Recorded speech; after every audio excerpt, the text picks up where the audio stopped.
రైతులందరినీ కూడా ఇబ్బంది పాలు చేసి ప్రజలందరినీ ఒకవైపు ఇబ్బంది పాలు చేసి ఇంకా వేలెత్తి చూపిస్తాడు జగన్ మీద. నేను అడుగుతా ఉన్న చంద్రబాబు నాయుడు గారు ప్రభుత్వం వచ్చి దాదాపు 4 నెలలు అయిపోయింది.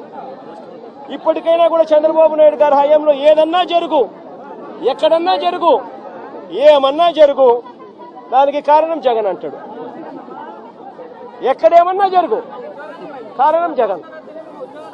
విజయవాడలో వరదలు వచ్చినా జగన్, ఏలే రిజర్వాయర్ వచ్చినా జగన్, ఆంధ్ర రాష్ట్రంలో కోవిడ్ వచ్చినా జగన్. చంద్రబాబు నాయుడు గారి హయాంలో చంద్రబాబు నాయుడు గారు ఏమి చేయలేకపోయినా కారణం జగన్ జగన్ జగన్ జగన్ జగన్ జగన్. అయ్యా చంద్రబాబు 4 నెలలు అయిపోయినాయా నీ ప్రభుత్వం వచ్చి, ఇంకా జగన్ జగన్ జగన్ జగన్ అని చెప్పి జగన్ నామం చేయడం కాదు నువ్వు చేయాల్సింది. రాష్ట్ర ప్రజలకు నిజాయితీతో పాలన చేయడం నేర్చుకోని అడుగుతా ఉన్నా. రాష్ట్ర ప్రజలకు న్యాయంగా ధర్మంగా ఇవ్వాల్సింది ఇచ్చే కార్యక్రమం మీద ధ్యాస పెట్టుకుని అడుగుతా ఉన్నా. ఇదే మనిషి పెద్ద మనిషి చంద్రబాబు నాయుడు గారి హయాన్ని ఒక్కసారి చెప్తా ఉన్నా. ఈరోజు నేను అడుగుతా ఉన్నా, రైతుల విషయానికి ఇదే రైతుల విషయానికి సంబంధించి నేను చెప్తా ఉన్నా. ఇదే పెద్ద మనిషి చంద్రబాబు నాయుడు గారి హయాంలో ఒక్కసారి పరిస్థితి ఎలా ఉంది అని గమనించమని అడుగుతా ఉన్నా. ఇంతవరకు ఈరోజు ఈ క్రాప్ కార్యక్రమం జరగడంలా ఆర్బీకే వ్యవస్థ పూర్తిగా నిర్వీర్యమైపోయింది.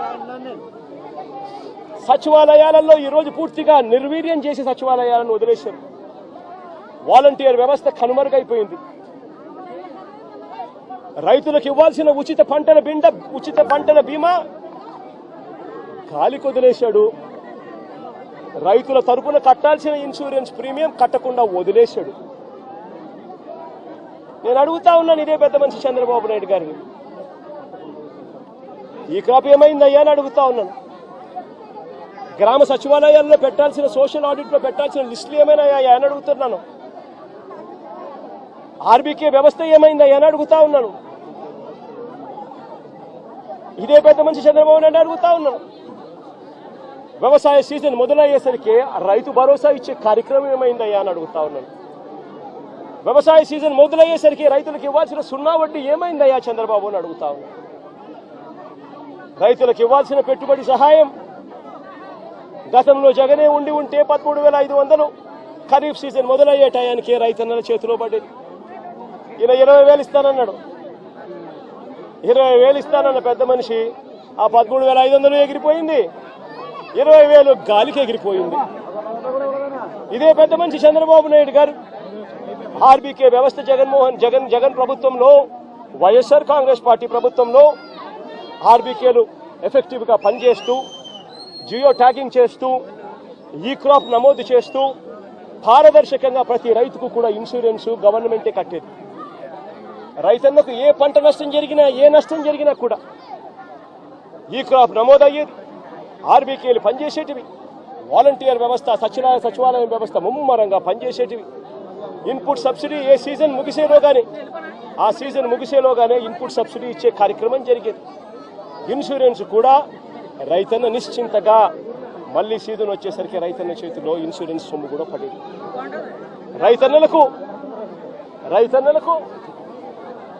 ₹1 ఖర్చు కూడా లేకోకుండా ఇన్సూరెన్స్ ప్రీమియం రాష్ట్ర ప్రభుత్వమే కట్టేది. రైతన్న వ్యవసాయం మొదలు పెట్టేసరికి రైతన్న చేతిలో పెట్టుబడి కోసం రైతు భరోసా సొమ్ము ఉండేది. నేను అడుగుతా ఉన్నా, ఈరోజు దేశంలో ఎక్కడా లేని విధంగా వైఎస్ఆర్ కాంగ్రెస్ పార్టీ ప్రభుత్వంలో, జగనన్న ప్రభుత్వంలో ప్రతి రైతుకు కూడా ఇలాంటి నష్టం గతంలో జరిగి ఉంటే గతంలో రైతన్నకు ఎంత వచ్చేది అని చెప్పి ఒక్కసారి ఆలోచన చేయమని చెప్పి నేను కోరుతా ఉన్నా ప్రతి ఒక్కరిని కూడా. ఇదే జగన్ ప్రభుత్వంలో జరిగి ఉంటే రైతన్నకు ఏమేం మేలు జరిగి ఉండేటివే తెలుసా? ఈ పార్టీకే రైతన్నకు సీజన్ స్టార్ట్ అవుతూనే, ఖరీఫ్ సీజన్ స్టార్ట్ అవుతూనే రైతన్నకు రైతు భరోసా కింద, పెట్టుబడి సహాయం కింద రైతన్న చేతిలో ₹13,500 రైతన్నకు భరోసా ఇస్తూ నిలబడేది. సీజన్ ముగిసేలోగానే పెట్టుబడికా సహాయం ఒకటే కాదు రైతన్నకు గతంలో చంద్రబాబు నాయుడు గారి హయాంలో విపత్తులు వస్తే హెక్టార్కు ₹15,000 మాత్రమే ఇస్తా ఉన్న పరిస్థితులు. అది కూడా తప్పుడు మాటలు మాట్లాడాడు, అబద్ధాలు మాట్లాడాడు. ఆయన హయాంలో ఏదో ఎక్కువ ఇస్తా ఉన్నారంట, జగన్ వచ్చిన తర్వాత తగ్గించాడు. అది కూడా అబద్ధమే. ఆయన హయాంలో హెక్టార్కు 15,000 ఇస్తా ఉంటే జగన్ వచ్చిన తర్వాత, వైఎస్ఆర్సీపీ ప్రభుత్వం వచ్చిన తర్వాత దాన్ని 17,000 చేసింది హెక్టార్. అదే జగన్ ఉండింటే ఇటువంటి విపత్తే వచ్చిందంటే ఒకవైపు రైతుకు పెట్టుబడి కోసం రైతు భరోసా కింద 13,500 సొమ్ము వచ్చేది, రైతుకు 17,000 రూపాయలు హెక్టార్ కంటే దాదాపుగా 7,000 రూపాయలు హెక్టార్కు, ఎకరాకు 7,000 రూపాయలు రైతుకు ఇన్పుట్ సబ్సిడీ కూడా వచ్చేది. ఎప్పుడే ఇమీడియట్ గా సీజన్ ముగిసేలోగానే రైతన్నకు ఇదే ఈస్ట్ గోదావరి సుద్దగడ్డి కాలం నుంచి నీళ్లు వచ్చేస్తాయి, ముంపు ప్రాంతాలకు వచ్చేస్తాయి. వీటి మీద ఎప్పటికప్పుడు కలెక్టర్ షణ్మోహన్ గారితో కూడా మాట్లాడడం జరిగింది. 2వ తారీఖు 3వ తారీఖు నుంచి మాట్లాడుతూనే ఉన్నాం, డేంజర్ లెవెల్స్ లేవని. ఒకసారి అంతకుముందు కూడా జరిగితే ఫస్ట్ లెవెల్ వార్నింగ్ ఇచ్చాం, మళ్ళీ తగ్గిపోయిందని చెప్పారు. ఇది కూడా ఏంటంటే కంటిన్యూస్గా మనకి విపరీత వర్షపాతం, క్లైమేట్ చేంజ్, ఇవన్నీ ఈ పరిస్థితుల వల్ల రాష్ట్రం ఎప్పుడు అన్ప్రెసిడెంటెడ్, ఎప్పుడు చూడనంత వర్షపాతం ఇవన్నీ జరుగుతూ ఉన్నాయి. ఈ నేపథ్యంలో ఇది ప్రత్యేకించి ఇప్పుడు లోపలికి వెళ్ళి చూస్తుంది వైఎస్ఆర్ కాలనీ, జగనన్న కాలనీ పేరు ఏదని అనుకోండి. ఇది బేసిక్ ఇది ఒక 32 ఎకరాలు 33 ఎకరాల స్థలం. ఇది దాదాపు ఒక 2,000 పైచిలకు లబ్ధిదారులు. దీంట్లో ఉన్నదేమో ఇప్పుడు ప్రస్తుతం 10% మంది జనాభా ఉన్నారు. 10% మట్టుకే. లోపలికి వెళ్ళి చూస్తే అసలు బేసిక్గా లోపల మనకి ఈ డ్రైనేజ్ కానీ రోడ్లు కానీ ఏమీ లేవు. కనీసం వాళ్ళు అడిగేది అంటే కనీసం ఇప్పుడు దీనికి కనీసం బ్రిడ్జ్ ఏమని అడుగుతూ ఉన్నారు. చిన్నపిల్లలు ఇరుక్కుపోయారు అది కానీ. తక్కువ ధరలకు ఉన్నది అధిక ధరలకు ఉన్నది చెప్పంటారు. ఇక్కడ తక్కువ ధరకు ఉన్న దానికంటే అదే ఆ విషయంగా వస్తున్నాం. నా నోట్లో మాటలు మీరే చెప్తారు. అంటే ఇది ఇప్పుడు నేను మన బుడమేరు గురించి చెప్తాను. ఇది అంచెలంచెలుగా ప్రతి ఒక్కళ్ళు దీన్ని ఇంక్రిమెంట్గా పెంచుకుంటూ వెళ్ళిపోయారు. ఉదాహరణకి ఒకరితో మాట్లాడుతుంటే, వాస్తువులతో మాట్లాడుతూ ఉంటే ఇది 2 లారీలు వెళ్ళేంత దారి ఉంది. నదీ పరివాహక ప్రాంతాన్ని ఇది ఈజీగా వెళ్ళిపోయేది. కొంతమంది గట్లు చెట్లు వేసి ఆ గట్లని వాళ్ళ పొలాల్లో కలుపుకోవటం అదొకటి. ఇది చాలా ఇంక్రిమెంట్లు జరిగింది. కానీ ఇది మట్టుకు ప్రత్యేకించి ఈ జగనన్న కాలనీ మట్టుకు గత ప్రభుత్వం చేసిన తప్పులు. ఇది ఆల్రెడీ 4 అడుగులు లోతట్టు ప్రాంతం. ఇది చిన్నపాటి వర్షం వస్తే మునిగిపోయే ప్రాంతాలు ఇవి. అలాంటి చోట్ల వీళ్ళు 30 ఎకరాల పైగా, 32-34 ఎకరాల పైగా వీళ్ళు ఇచ్చారు. ఇది మామూలుగా మనకి రిజిస్ట్రేషన్ ప్రకారం మనకి 13 లక్షలు ఉండేది. అది మార్కెట్లో మనం చూస్తే 30 లక్షలు. దీన్ని వీళ్ళు 60 లక్షల రూపాయలు పెట్టుకున్నారు. సో ఇది జగనన్న కాలనీ అనేది గత ప్రభుత్వం చేసింది. ఎన్ని 100 కోట్ల 1000 కోట్ల తేల్చి మన క్యాబినెట్ మీటింగ్లో తేల్చి చెప్పాలి. అన్ని మొత్తం కూర్చున్న దాని మీద వర్కౌట్ చేస్తున్నాం. దాంట్లో భాగంగా చూస్తే 30 లక్షలు మార్కెట్ రేట్ ఉండగా 60 లక్షలు పెట్టుకున్నారు. అది లోతట్టు ప్రాంతం. ఎవరు ఈ రోజుకి 10% మించి ఎవరు మనకి లబ్ధిదారులు లోపలికి రాలా. దాన్ని బట్టి మీకు అర్థం చేసుకోవచ్చు.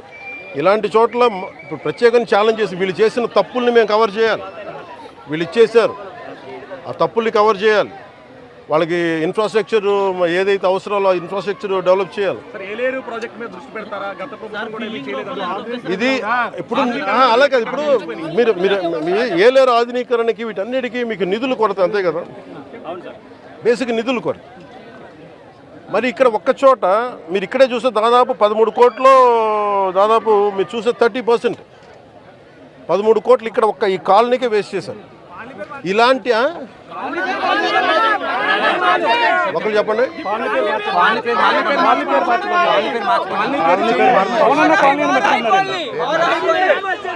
ఇది కాలనీ పేరు మార్చుకోవడం అంటే మీరు అందరూ కోరుకొని